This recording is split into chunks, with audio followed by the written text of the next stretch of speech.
ಕರ್ನಾಟಕದ ಜೈಲುಗಳು ಭಯೋತ್ಪಾದಕರಿಗೆ ಒಂದು ಸ್ವರ್ಗ. 5 ಸ್ಟಾರ್ ಹೋಟ್ಲ್ಗಳಲ್ಲಿ ಏನು ಫೆಸಿಲಿಟಿ ಸಿಗುತ್ತೋ ಅದಕ್ಕಿಂತ ಹೆಚ್ಚಿನ ಫೆಸಿಲಿಟಿಯನ್ನು ಈ ಜೈಲುಗಳಲ್ಲಿ ಈ ಕಾಂಗ್ರೆಸ್ ಸರ್ಕಾರ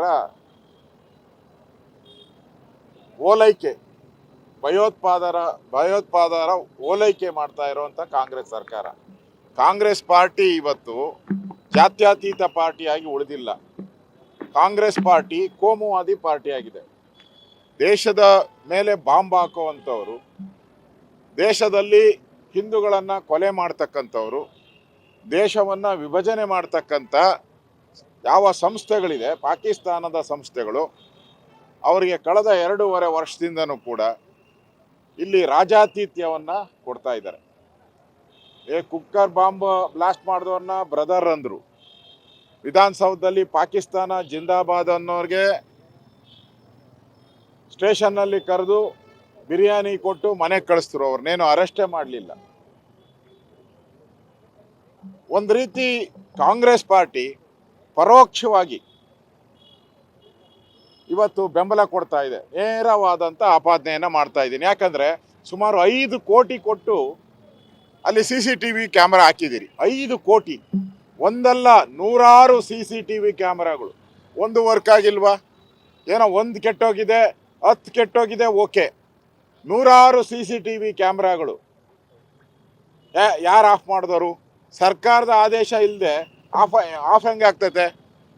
ಯಾವನೋ ಒಬ್ಬ ಕಾನ್ಸ್ಟೇಬಲ್ ಒಂದನ್ನು ಆಫ್ ಮಾಡ್ಬೋದಪ್ಪ, ಒಂದನ್ನು ತಿರುಗಿಸ್ಬೋದು. ನೂರಾರು CCTV ಕ್ಯಾಮ್ರಾಗಳು ಹೆಂಗೆ ಒಂದೇ ಸರಿ ಆಫ್ ಆಗುತ್ತೆ? ಇವರ ಇಂಟೆಲಿಜೆನ್ಸಿ, ಕಾಂಗ್ರೆಸ್ ಸರ್ಕಾರದ ಬಂದ ಮೇಲೆ ಇಂಟೆಲಿಜೆನ್ಸಿ ಅಂತೂ ಸತ್ತು ನೆಲ ಕಚ್ಚಿಬಿಟ್ಟಿದೆ. ಅದು ಇಂಟೆಲಿಜೆನ್ಸಿ ಈ ರಾಜ್ಯದಲ್ಲಿ ಇಲ್ಲೇ ಇಲ್ಲ, ಸತ್ತೋಗ್ಬಿಟ್ಟಿದೆ.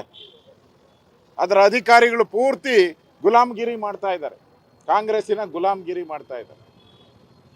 ಗೊತ್ತಾಗಲ್ಲ ಇವರಿಗೆ.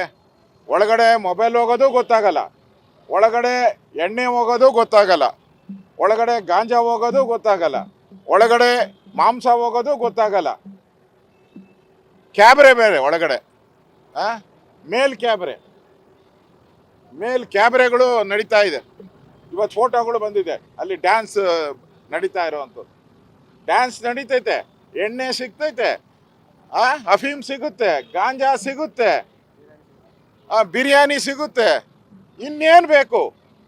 ಅವ್ರ ಹೊರಗಡೆ ಇವೆಲ್ಲ ಕಷ್ಟ ಸಿಗೋದು, ಅಲ್ಲಿ ಆರಾಮಾಗಿ ಸಿಗ್ತೈತೆ. ಮತ್ತು ಇನ್ನೊಂದು, ಮೊಬೈಲ್ ಕೊಟ್ಟು ಅಲ್ಲಿಂದ ಬ್ಲ್ಯಾಕ್ ಮೇಲ್ ಮಾಡ್ತಾ ಇದ್ದಾರೆ. ಬೇರೆ ಬೇರೆ ಬಿಸ್ನೆಸ್ ಮ್ಯಾನ್ಗಳನ್ನು, ದೇಶದಲ್ಲಿರೋ ಬಿಸ್ನೆಸ್ ಮ್ಯಾನ್ಗಳನ್ನು ಅಲ್ಲಿಂದ ಬ್ಲ್ಯಾಕ್ ಮೇಲ್ ಮಾಡಿ ದುಡ್ಡು ತರಿಸ್ಕೊಳಕ್ಕೂ ಕೂಡ ಈ ಸರ್ಕಾರ ಸಹಾಯ ಮಾಡ್ತಾ ಇದೆ. ಇಲ್ಲಿನ ಪೊಲೀಸ್ ಇಲಾಖೆ ಸಹಾಯ ಮಾಡ್ತಾ ಇದೆ. ಇಲ್ಲ ಅಂದರೆ ಹೆಂಗೆ ಅವ್ರಿಗೆ ಅಷ್ಟೊಂದು ದುಡ್ಡು ಬರ್ತೈತೆ? ಯಾಕೆಂದರೆ ಜೈಲುಗಳಲ್ಲಿ ನಿಮಗೆ ಈ ರೇಟಿಗೆ ಸಿಗಲ್ಲ. 100 ರೂಪಾಯಿ ಇರೋದು 10,000 ರೂಪಾಯಿ ಕೊಡಬೇಕಲ್ಲಿ, ಲಕ್ಷಾಂತರ ರೂಪಾಯಿ ಕೊಡಬೇಕು. ಇದಕ್ಕೆ ಕೋಟ್ಯಾಂತರ ರೂಪಾಯಿ ಹಣ ಬೇಕು. ಆ ಕೋಟ್ಯಾಂತರ ರೂಪಾಯಿ ಹಣ ಎಲ್ಲಿಂದ ಬರುತ್ತೆ? ಯಾರು ಕಳಿಸ್ಕೊಡ್ತಾರೆ? ಈ ಭಯೋತ್ಪಾದಕರಿಗೆ ಇಷ್ಟೊಂದು ದುಡ್ಡು, ಈ ರೌಡಿಗಳಿಗೆ ಇಷ್ಟೊಂದು ದುಡ್ಡು ಯಾರು ಕೊಡ್ತಾರೆ? ಅಂದರೆ ಕಾಂಗ್ರೆಸ್ ಅವರು ಒಂದು ರೀತಿ ಮುಸ್ಲಿಂ ಓಲೈಕೆ ಮಾಡೋ ಮುಖಾಂತರ ಫ್ರೀಯಾಗಿ ಬಿಟ್ಬಿಟ್ಟವ್ರೆ. ಫ್ರೀ, ಇದು ಫ್ರೀ, ಇನ್ಮೇಲೆ ಜೈಲ್ ಫ್ರೀ. ಇಷ್ಟು ದಿನದಿಂದ ಏನೇನೋ ಫ್ರೀ ಕೊಡ್ತಿದ್ದಲ್ಲ, 5 ಗ್ಯಾರಂಟಿ, ಫ್ರೀ ಫ್ರೀ ಫ್ರೀ ಅಂತ. ಈಗ ಜೈಲೊಳಗೆ ಹೋದ್ರೆ ರಾಜ್ಯಾತೀತ ಫ್ರೀ, ರಾಜ್ಯ ಅತಿಥಿ ಫ್ರೀ, ನಿಮಗೆ ಡ್ಯಾನ್ಸ್ ಫ್ರೀ, ಎಣ್ಣೆ ಫ್ರೀ. ಸರ್ಕಾರನೇ ಹೇಳಿಬಿಟ್ಟೈತೆ, ಎಣ್ಣೆ ನಿಮ್ಮದು ಮಾಂಸ ನಮ್ಮದು ಅಂತ ಹೇಳಿದ್ರಕ್ಕೂ, ಇಲ್ಲ ಮಾಂಸ ನಿಮ್ಮದು ಎಣ್ಣೆ ನಮ್ಮದು ಅಂತ. ಆ ರೀತಿ ಸರ್ಕಾರ ನಾಚಿಕೆ ಆಗಬೇಕು. ಈ ಯಾವ ರಾಜ್ಯದಲ್ಲೂ, ಬಿಹಾರದಲ್ಲೂ ಈ ಥರದ ಜೈಲುಗಳನ್ನು ನಾವು ನೋಡೋಕ್ಕಾಗಲ್ಲ. ಅಷ್ಟು ವರ್ಸ್ಟ್. ಇಷ್ಟೊಂದು ಹಣ ಖರ್ಚು ಮಾಡಿ ಕೇಳಿದ್ರೆ ವರದಿ, ಮುಖ್ಯಮಂತ್ರಿ ಹೇಳ್ತಾರೆ, ಗೃಹ ಸಚಿವ ವರದಿ ತರಿಸ್ಕೊತೀನಿ. 2.5 ವರ್ಷದಿಂದ ಏನು ಕತ್ತೆ ಕಾಯ್ತಾ ಇದ್ರಾ? ಅವಾಗ ವರದಿ ಬಂದಿರಲ್ವಾ? ನಿಮ್ಮ ಇಂಟೆಲಿಜೆನ್ಸಿ ಹೇಳಿರಲ್ವಾ ನಿಮಗೆ? ನಿಮ್ಮ ಜೈಲು ಅಧಿಕಾರಿಗಳು ಏನು ಮಾಡ್ತಾ ಇದ್ರು? ಮತ್ತೆ ಮಾಡಿಸೋದು ನೀವೇ, ಅಲ್ಲಿಂದ ಫೋಟೋ ತೆಗೆದು ಆಚೆ ಬರೋದು ನಿಮ್ಮದೇ ಸ್ಕೀಮು. ಒಳ್ಳೆ ಸ್ಕೀಮು. 2 ಗ್ಯಾಂಗ್ ಐತೆ ಅಲ್ಲಿ. ಜೈಲಲ್ಲೇ 2 ಪಾರ್ಟಿ, ಒಂದು ಸಪ್ಲೈ ಮಾಡೋ ಪಾರ್ಟಿ, ಇನ್ನೊಂದು ಫೋಟೋ ಮಾಡೋ ಪಾರ್ಟಿ. ದರ್ಶನ್ ಒಂದು ಸಿಗರೇಟ್ ಸೇದಿದ್ದಕ್ಕೆ ಸುಪ್ರೀಂ ಕೋರ್ಟ್ವರೆಗೂ ಹೊಟ್ಟೋದ್ರಲ್ಲಪ್ಪ ನೀವು. ಕಾಂಗ್ರೆಸ್ ಪಾರ್ಟಿಯವರು ಸುಪ್ರೀಂ ಕೋರ್ಟ್ವರೆಗೂ.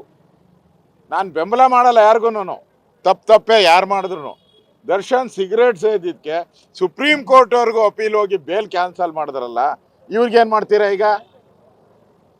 ಇವ್ರಿಗೇನು ಮಾಡ್ತೀರಾ ಹೇಳ್ರಿ? ಹೋಗ್ತೀರಾ ಸುಪ್ರೀಂ ಕೋರ್ಟ್ಗೆ? ಧೈರ್ಯ ಇದ್ರೆ ಹೋಗಿ ಸುಪ್ರೀಂ ಕೋರ್ಟ್ಗೆ. ಇಷ್ಟೊಂದು ಅನಾಹುತ ಆಗಿದೆಯಲ್ಲ. ಇದು ಕಾಂಗ್ರೆಸ್ ಪ್ರಾಯೋಜಿತವಾದಂಥ ಭಯೋತ್ಪಾದಕರ ಒಂದು ಸಾಫ್ಟ್ ನೇಚರ್ ಏನಿದೆ. ನೀವು ಈಗಾಗಲೇ KFD ಪಾಪ್ಯುಲರ್ ಫ್ರಂಟ್ ಅವ್ರನ್ನೆಲ್ಲ ಹಾಸನದಲ್ಲಿ, ಹುಬ್ಳಿಯಲ್ಲಿ, ಈ ಶಿವಾಜಿನಗರದಲ್ಲಿ ಆಯ್ತಲ್ಲ, ಯಾವುದು KJ ಹಳ್ಳಿ, DJ ಹಳ್ಳಿ, ಇವ್ರನ್ನೆಲ್ಲ ಬಿಟ್ಬಿಟ್ಟು ಇವರೆಲ್ಲ ಈಗ ಸಪ್ಲೈ ಗ್ಯಾಂಗು, ಇವ್ರದ್ದೇ ಏಜೆನ್ಸಿ ಇದೆ. ಇವ್ರನ್ನೇನು ಬಿಟ್ಟಿದ್ದಾರೆ ಅಂದರೆ, ನೀವು ಜೈಲೊಳಗಡೆ ಭಯೋತ್ಪಾದಕರಿಗೆ ಸಪ್ಲೈ ಮಾಡಿ ಅಂತ ಕಾಂಗ್ರೆಸ್ ಅವರೇ ಬಿಟ್ಟಿರೋದು. ಇಲ್ಲಾಂದ್ರೆ ಕೇಸ್ ಹಾಕ್ತಾ ಇದ್ರು. ನನಗನ್ಸುತ್ತೆ ಕರ್ನಾಟಕದಲ್ಲಿ ಈ ಲಾ ಆ್ಯಂಡ್ ಆರ್ಡ್ರು ಸತ್ತೋಗ್ಬಿಟ್ಟಿದೆ. ಕೇಳೋರು ಯಾರೂ ಇಲ್ಲ.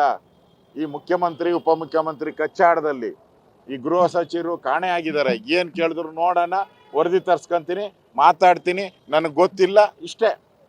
ಈ ಸರ್ಕಾರ ನೆಗೆದು ಬಿದ್ದೋಗಿದೆ. ಇವತ್ತು ರಾಜ್ಯದಲ್ಲಿ ನೆಗೆದು ಬಿದ್ದಿರೋ ಸರ್ಕಾರ. ಶವಯಾತ್ರೆ ನಡೀತಾ ಇದೆ. ಆ ಶವಕ್ಕೆ ಹಿಂದೆ ಯಾರು ಮುಂದೆ ಯಾರು ಹೊರಕ್ಕೆ? DK ಶಿವಕುಮಾರ್ ಮುಂದೆ ಹೊರಬೇಕಾ, ಸಿದ್ದರಾಮಯ್ಯ ಮುಂದೆ ಹೊರಬೇಕಾ? ಅಷ್ಟೇ ಇವತ್ತು ಚರ್ಚೆ ನಡೀತಾ ಇರೋದು. ಸತ್ತಿರೋ ಹೆಣ ಇವತ್ತು ಕರ್ನಾಟಕದಲ್ಲಿರೋ ಸರ್ಕಾರ, ಸತ್ತಿರೋ ಹೆಣ ಕಾಂಗ್ರೆಸ್ ಸರ್ಕಾರ. ಇವರಿಬ್ಬರು ಕಿತ್ತಾಡ್ತಾ ಇರೋದು. ಹೆಣಕ್ಕೆ ಮುಂದೆ ಹೊರಬೇಕಾ, ಹೆಗಲು ಕೊಡಬೇಕಾ, ಹಿಂದೆ ಕೊಡಬೇಕಾ? ಅಷ್ಟೇ ಇವರಿಬ್ಬರು ಕಿತ್ತಾಟ. ಅಷ್ಟು ಬಿಟ್ಟರೆ ಏನೂ ಇಲ್ಲ. ಇವತ್ತು ವರ್ಸ್ಟ್, ಇತಿಹಾಸದಲ್ಲಿ ಇಂಥ ವರ್ಸ್ಟ್ ಸರ್ಕಾರವನ್ನು ನೋಡೋಕ್ಕೆ ಸಾಧ್ಯ ಇಲ್ಲ. ಇದೊಂದು ಪಾಪಿಗಳ ಸರ್ಕಾರ. ಈ ಸರ್ಕಾರಕ್ಕೆ ಜನಗಳೇ ಮೋಕ್ಷ ಕೊಡ್ತಾರೆ ಆದಷ್ಟು ಶೀಘ್ರವಾಗಿ. ಏರ್ಪೋರ್ಟ್ ಅಲ್ಲಿ ಸಾಮೂಹಿಕ ನಮಾಜ್ ಮಾಡಿದ್ದಾರೆ. ಅದು ಕೇಂದ್ರದಡಿ ಬರುವಂತ ಏರ್ಪೋರ್ಟ್ ಅಥಾರಿಟಿ. ನೋಡಿ, ಅಲ್ಲಿ ಈ ಸರ್ಕಾರ ಒಂದು ರೀತಿ ಮುಸ್ಲಿಮರ ಓಲೈಕೆ ಮಾಡ್ತಾ ಇರೋದ್ರಿಂದ ಏನು ಹೇಳೋರು ಕೇಳೋರಿಲ್ಲ. ಕರ್ನಾಟಕದಲ್ಲಿ ನಡೀತಾ ಇರೋದು, ಬೇರೆ ರಾಜ್ಯದಲ್ಲ ಇದು ನಡೀತಾ ಇರೋದು. ಕರ್ನಾಟಕದಲ್ಲಿ ನಡೀತಾ ಇದೆ. ಕರ್ನಾಟಕದಲ್ಲಿ ನಡೀತಾ ಇದೆ ಅಂತಂದರೆ ಸಿದ್ದರಾಮಯ್ಯ ಪ್ರಾಯೋಜಿತ ಇದೆಲ್ಲ. RSS ಅವ್ರನ್ನ ಕಂಡ್ರೆ ದುರ್ಗುಟ್ಕೊಂಡು ನೋಡೋದು, ಮುಸ್ಲಿಮನ್ರ ಕಂಡ್ರೆ ತಪ್ಕೊಳೋದು, ಟೋಪಿ ಹಾಕ್ಕೊಳೋದು, ಇಷ್ಟೇ ಇವ್ರದ್ದು. ಅದರಿಂದ ಈ ಘಟನೆ ಏನಿದೆ, ಇದು ಕಾಂಗ್ರೆಸ್ ಇರೋವಂಥ ಸರ್ಕಾರದಲ್ಲಿ ಮಾತ್ರ ಆಗೋದು. ಇದು ಏರ್ಪೋರ್ಟ್ಗಳಲ್ಲಿ, ಬೇರೆ ಏರ್ಪೋರ್ಟ್ಗಳಲ್ಲಿ ಇದು ಆಗಕ್ಕೆ ಸಾಧ್ಯ ಇಲ್ಲ. ಇದನ್ನು ಕೂಡ ಕಾಂಗ್ರೆಸ್ ಪ್ರಾಯೋಜಿತ ಅಂತಲೇ ಹೇಳ್ಬೋದು. ಗ್ಯಾರಂಟಿ ನ್ಯೂಸ್, ಸುದ್ದಿ ಖಚಿತ, ನ್ಯಾಯ ನಿಶ್ಚಿತ.